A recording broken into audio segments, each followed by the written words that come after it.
Hi, this is Mark Taylor-Canfield, and this is the MTC Report.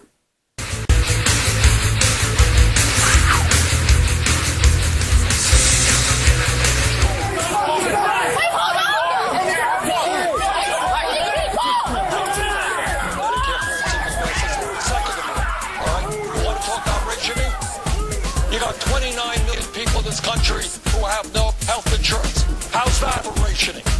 They can't go to the doctor. Welcome to the MTC Report, the news behind the news with journalist Mark Taylor-Canfield. We offer you independent voices and underreported stories about topics you won't hear anywhere else. Join us as we delve into the deeper issues behind the news stories of the day on the MTC Report.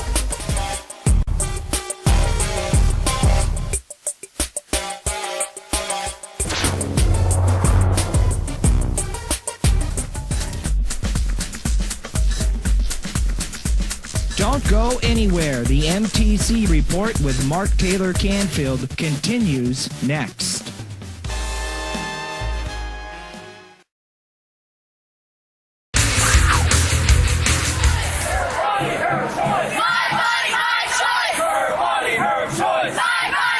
Hey, this is Mark Taylor-Canfield, and this is the MTC Report. I'm a weekly guest journalist on the Jeff Santos Show, broadcasting nationally from Boston. I wanted to talk a little bit today about two issues. One, what's happening at Standing Rock, because there's some very serious events that are taking place right now. Also, I wanted to talk about press freedom, and those two issues actually have a lot in common and are also linked due to the arrest of Amy Goodman, the journalist. One of the reasons that I became a journalist is because of Amy Goodman. I consider her a friend, and she was arrested and actually charged with rioting at one point while trying to cover the use of attack dogs to bite protesters there. Well, here's the latest.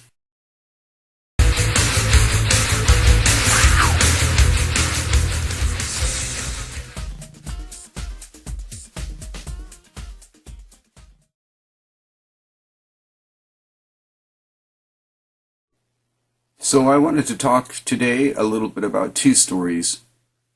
So first of all, people should know that the Army Corps of Engineers wrote a letter to tribal leaders,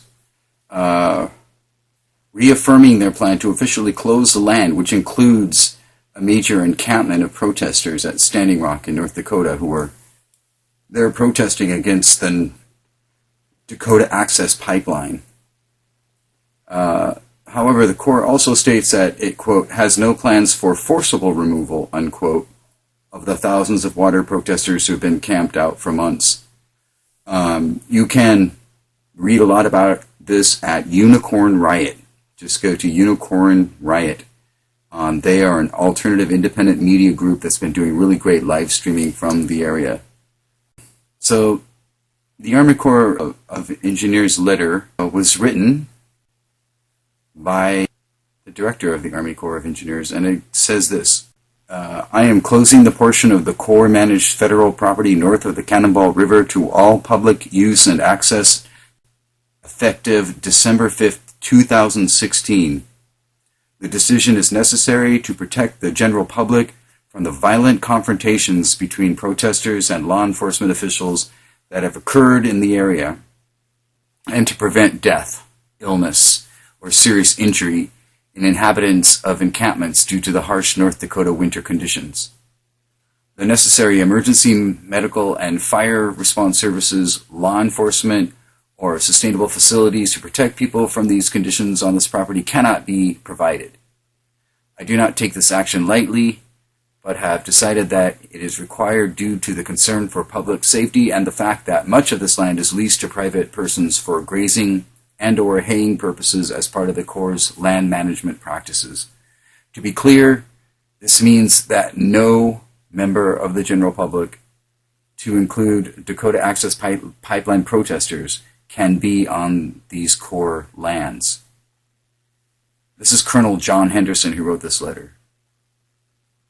So, the Army stated that, quote, The Corps of Engineers has established a free speech zone on land north of the Cannonball River for anyone wishing to peaceably protest the Dakota Access Pipeline project, subject to the rules of 36 CFR Part 327.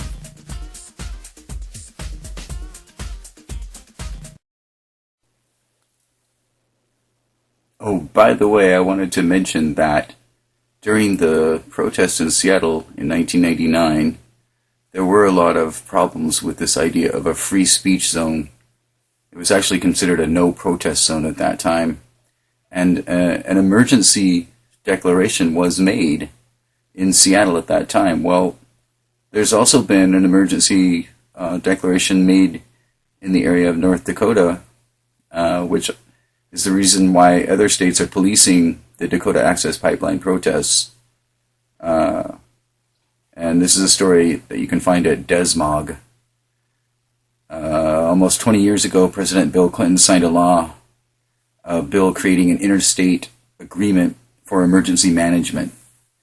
And that inconspicuous law has opened the door for the current flood of out-of-state law enforcement agents present at the continuing protests against the Dakota Access Pipeline.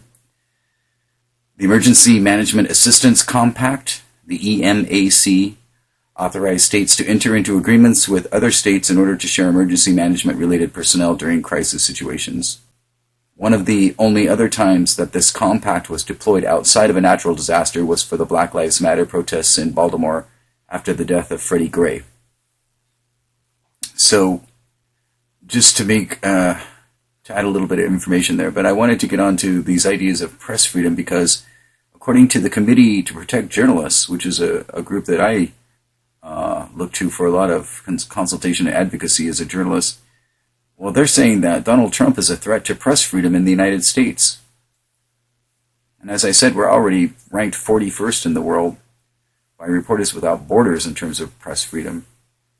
But a report that they put out on October 13th says the chairman of the board of the Committee to Protect Journalists, Sandra Mims-Rowe, issued the following statement on behalf of the organization. Guaranteeing the free flow of information to citizens through a robust, independent press is essential to American democracy. For more than 200 years, this founding principle has protected journalists in the United States and inspired those around the world, including brave journalists facing violence, censorship, and government repression. Donald Trump, through his words and actions as a candidate for President of the United States, has consistently betrayed First Amendment values. On October 6th, CPJ's Board of Directors passed a resolution declaring Trump an unprecedented threat to the rights of journalists and to CPJ's ability to advocate for press freedom around the world. Since the beginning of his candidacy, Trump has insulted and vilified the press and has made his opposition to the media a centerpiece of his campaign. Trump has routinely labeled the press as, quote, dishonest and, quote, scum, and singled out individual news organizations and journalists. So, there you go. The Committee to Protect Journalists, which does a lot of advocacy for journalists in the United States and around the world, is sounding the alarm about press freedom during the Trump regime. Through his words and actions, Trump has consistently demonstrated a contempt for the role of the press beyond offering publicity to him and advancing his interests. For this reason, CPJ is taking the unprecedented step of speaking out now. This is not about picking sides in an election. This is recognizing that a Trump presidency represents a threat to press freedom unknown in modern history. Well, CPJ knows a lot about press freedom, and they study issues of journalism advocacy and press freedom around the world, so they should know what they're talking about. It's a sad day in America when the fundamental right to freedom of the press, which is guaranteed by the First Amendment to the U.S. Constitution, is under duress.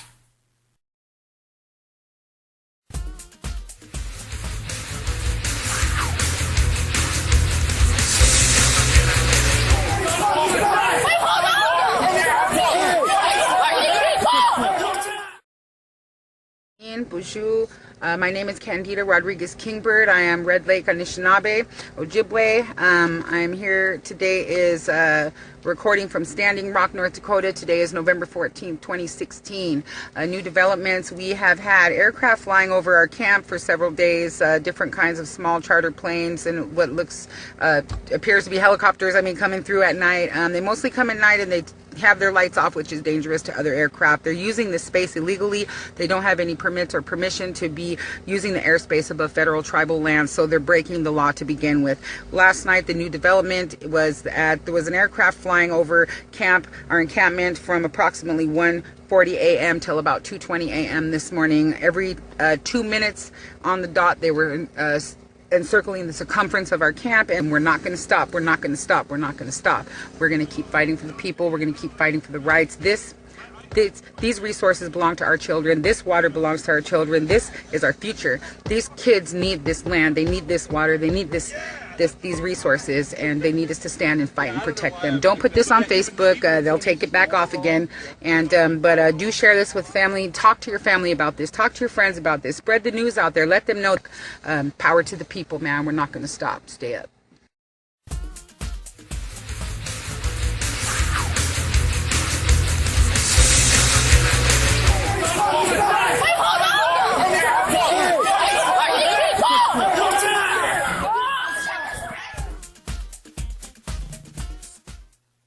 If completed, the North Dakota Access Pipeline will carry 470,000 barrels of oil per day from the North Dakota oil fields to southern Illinois.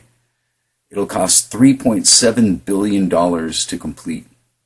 A lot of Native American tribes, including the Standing Rock Sioux tribe, launched protests against the 1,134-mile oil pipeline's construction, fearing that the pipeline could pollute their water sources. Police forces have been criticized for using tear gas and other non-lethal methods, such as rubber bullets and water cannons, at sub-freezing temperatures to disrupt the protests. So, this is a quote from Laurel Blackshaw, a Native American 8-year U.S. Army veteran, who said, "Are you going to treat us veterans who have served our country in the same way as you have those water protectors? We're not there to create chaos. We are there because we're tired of seeing the water protectors being treated as non-humans." So folks should know that tribal leaders have reached out to the Department of Justice and asked for federal intervention to stop the county sheriff's department and the state police and private security from violating people's rights there. There's also been an appeal to the United Nations Human Rights Commission on the treatment of the protesters there, which has included, yes, the use of water cannons and sub-freezing temperatures, rubber bullets, other crowd-control devices. People have been strip-searched. It's been a really terrible situation, folks, and this latest development with the U.S. Army Corps of Engineers telling them to leave the land is setting it up for another confrontation. So people should know that the U.S. Army Corps of Engineers cannot move in there. They're not a combat unit. They can't go in there and remove people, and they say that in the letter. That's partly because in the United States there's a tradition which started with the Posse Comitatus Act in 1878, which says that there's a limit on the powers of the U.S. government to use federal personnel to enforce domestic law. So that means basically, unless it's the National Guard, which is considered a local militia, because a lot of the people who serve in the National Guard are residents of the area that they're often deployed during civil unrest or protests, like during the WTO protests in Seattle, Washington in 1999 on November 30th. One day ago is the anniversary. But also the Coast Guard can do law enforcement. They can bust smugglers and other things like that. But the U.S. Army and the Navy and the Air Force are not allowed to enforce domestic policy. So they're going to have to stand by and watch as the county sheriff's department and presumably the state police and maybe even private security try to clear these people off of the land. Now, it's been a big issue across the country and internationally. Amy Goodman, who is probably the reason that that I became a journalist. I was so inspired by her. She was arrested there, charged with rioting while trying to document police using attack dogs on protesters. There's been several other issues. There's a filmmaker who's been charged with 3 felony counts for while documenting the pipeline protest, and Dea Scholzberg was charged with 3 felonies, 2 Class A and 1 Class C felonies. This took place in October of 2016. The charges included conspiracy to theft of property, conspiracy to theft of public services, and conspiracy to tampering with or damaging a public service. The charges can potentially lead to a 45-year maximum sentence.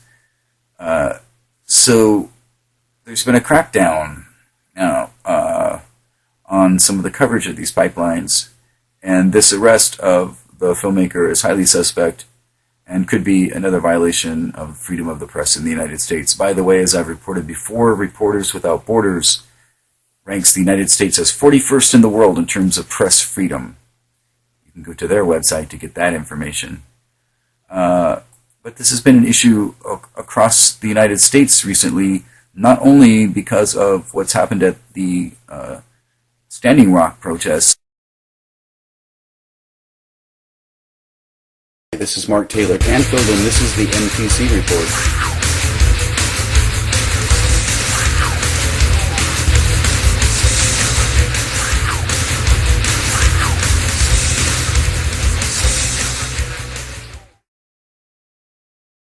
So the letter goes on to state, quote, furthermore, any person who chooses to stay on these Corps' lands north of the Cannonball River does so at their own risk and assumes any and all corresponding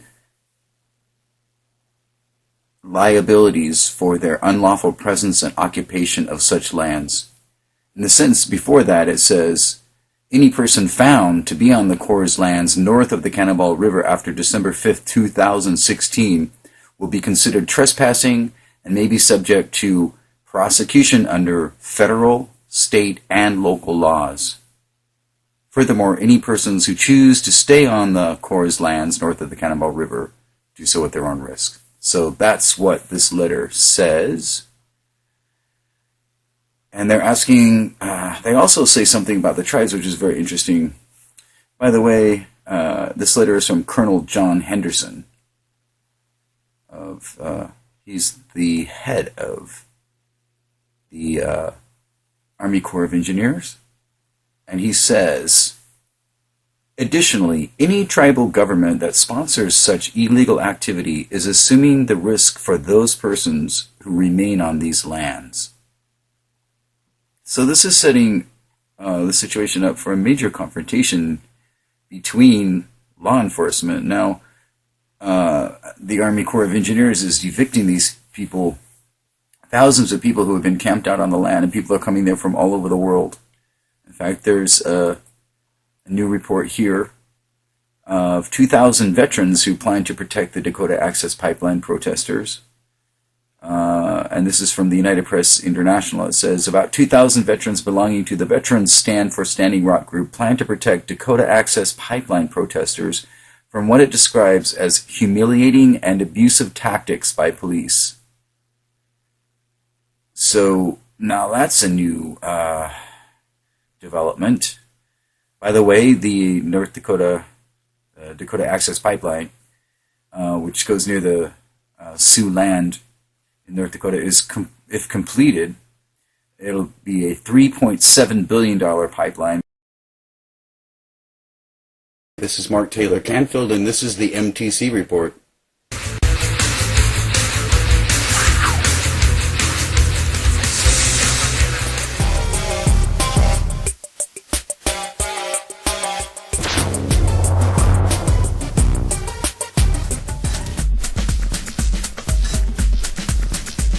Don't go anywhere. The MTC Report with Mark Taylor-Canfield continues next.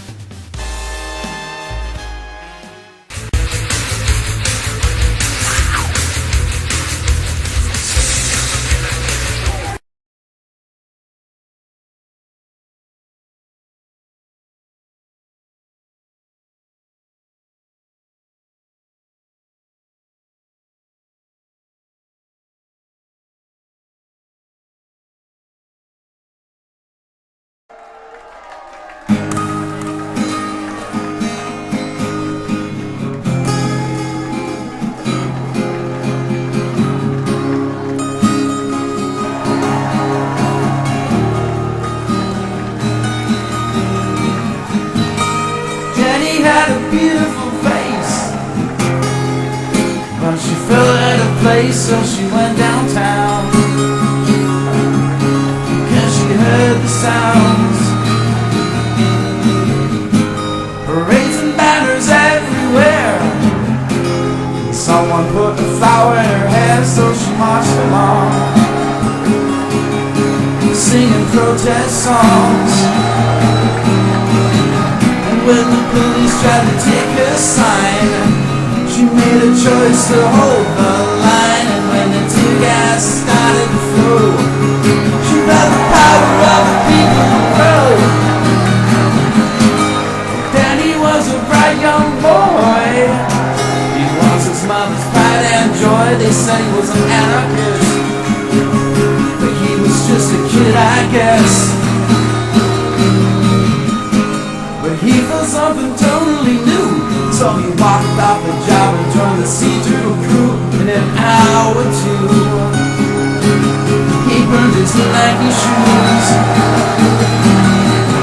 And when the police tried to take his signs, he made a choice to hold the line. And when the tear gas started to flow, he felt the power of the people grow.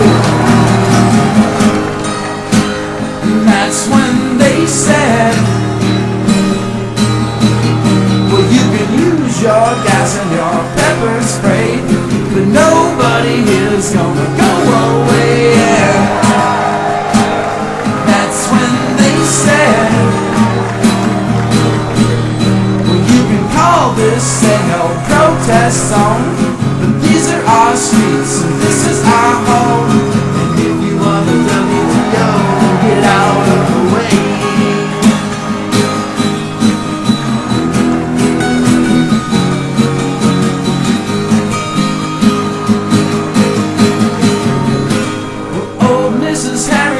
Said as she watched on the TV while the protesters bled, I think I've had enough. It's getting a little bit rough. So she bought a gas mask. It was a serious task, they were illegal now, but she had made a vow. They called them the raging grannies that day, and in the pouring rain they knew they had to stay. And when the rubber bullets flew, well, they knew what they had to do. And that's when they said, well, you can use your gas and your pepper spray, but nobody here's gonna go away. That's when they said, well, you can call this a no protest zone, but these are our streets, this is our home. If you want the WTO, get out of the way. Yeah, if you want the WTO, then by now you want to know, get out of the way.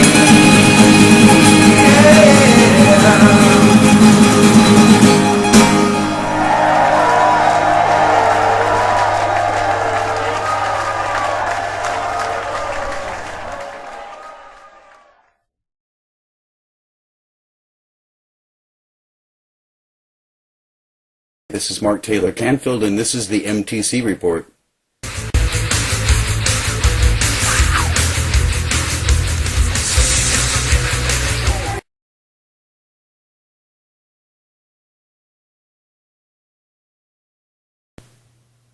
So, as I continued here, in these areas, jurisdiction for police, fire, and medical response is better defined. For your reference, please find enclosed a map marked as Exhibit A, which delineates the free speech zone, as well as shows the Corps' land north of the Cannonball River that will be prohibited from public use. Here's the key point, folks.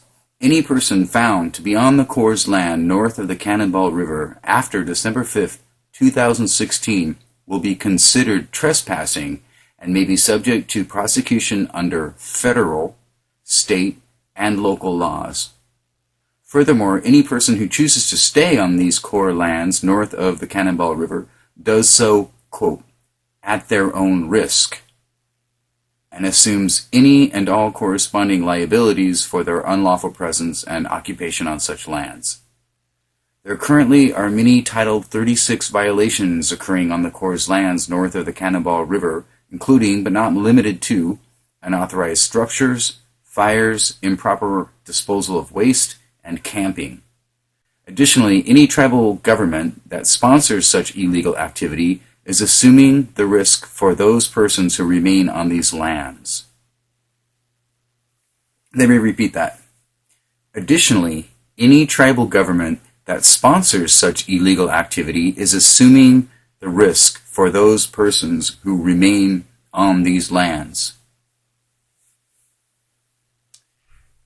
So they're asking the tribes and the protesters to move to a free speech zone, which would be somewhere near, but not at the site they're at now. And it's setting up a major confrontation between the tribes, the protesters, and by the way, people are arriving there from all over the country. In fact, there's a report just recently about 2,000 veterans who plan to protect Dakota Access Pipeline protesters. This came out on November 30th, 2016, which is, by the way, the anniversary of the huge, massive protests in Seattle against the World Trade Organization. That began on November 30th, 2016. And I have a song called The Battle of N30. Actually, no, it's called The Ballad of N30, about that whole situation where Teamsters and steelworkers and environmentalists and social justice groups and churches and all sorts of people got together in the hundreds of thousands to protest against the World Trade Organization. And we're quite successful, actually. But this latest story that came out on November 30th, 2016 is 2,000 veterans belonging to the Veterans Stand for Standing Rock group plan to protect Dakota Access Pipeline protesters, what it describes as humiliating and abusive tactics by police. And then this story by the UPI, the United Press International, has a photograph of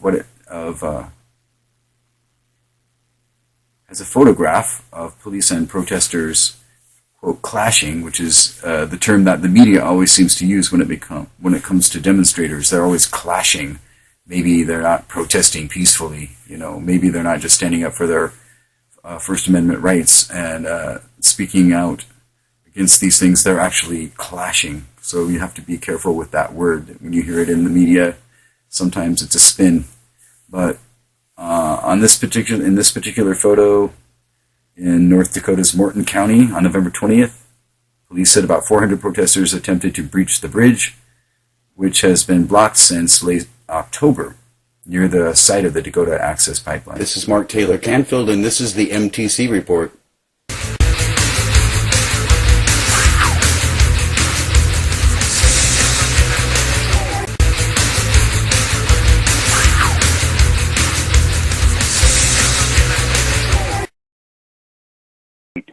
A sad day for America, a great day for prejudice and intolerance.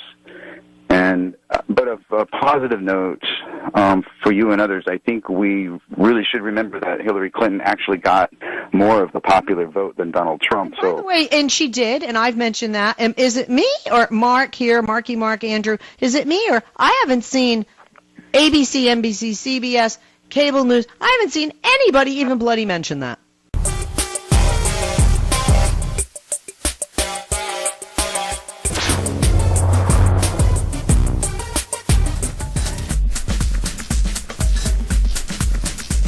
Don't go anywhere. The MTC Report with Mark Taylor-Canfield continues next.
it was mentioned earlier today on the BBC as I was listening to international coverage, so they definitely brought it up.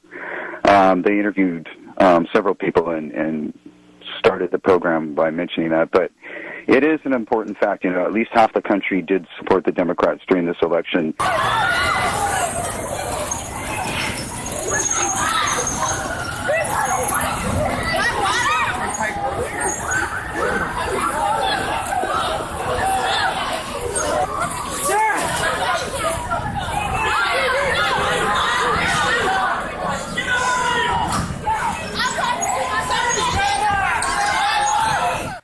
So that's the MTC report for today, and I just wanted to thank folks for supporting me. But thanks to all the journalists, to Amy Goodman and Glenn Greenwald and Brad Friedman and Greg Palast and so many other folks, Arun Gupta, John Nichols, so many people doing great work out there and trying to stand up for the rights of people during a time of threats to our freedoms, let's put it that way.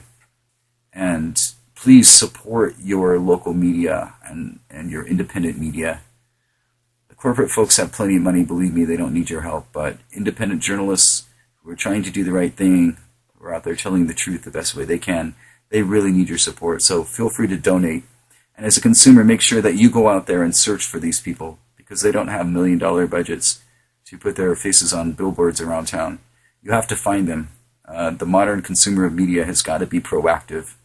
They got to go out there and grab it, find it, support it, nurture it, help it grow, because that's the only alternative we have to the corporate media at this point in the United States, which is mainly owned by a few major mega corporations, mega media entertainment corporations. And with the mergers that have taken place lately, and it's in the FCC's support of corporate media consolidation, that's been a real threat to press freedom as well. There are very few independent voices that get any kind of support out there. So it's up to you as a person looking for good information and looking for interesting and alternative and diverse points of view to go out there, find them, and support them. There are many, many places you can go to find independent people who, some of whom have no budget at all and are sitting in their kitchens or their living rooms talking to you on their webcam. But they have hundreds of thousands of followers at this point, some of them. Others are really need your help, including the Jeff Santos show. So I would highly recommend that people go to GoFundMe/Keep Jeff and help keep Jeff Santos on the air, because I've been a weekly journalist on his program for quite a while now, and he has some of the best guests. He really is a very progressive, independent voice in the media, and he needs your support.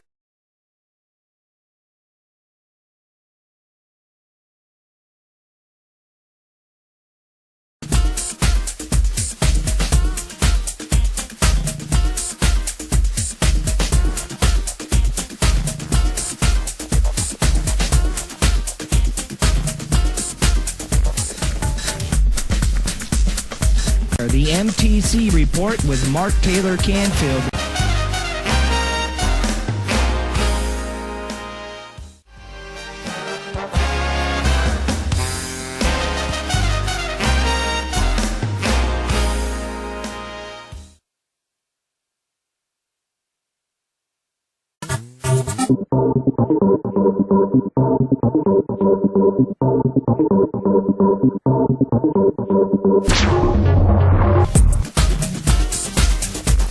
This is the MTC Report, the news behind the news, with journalist Mark Taylor-Canfield. I've been criticized saying that, let me say it again. I believe health is a right of all people. I will fight for Medicare for all single-payer system. Second of all right? You want to talk about rationing? You got 29 million people in this country who have no health insurance. How's that for rationing? They can't go to the doctor.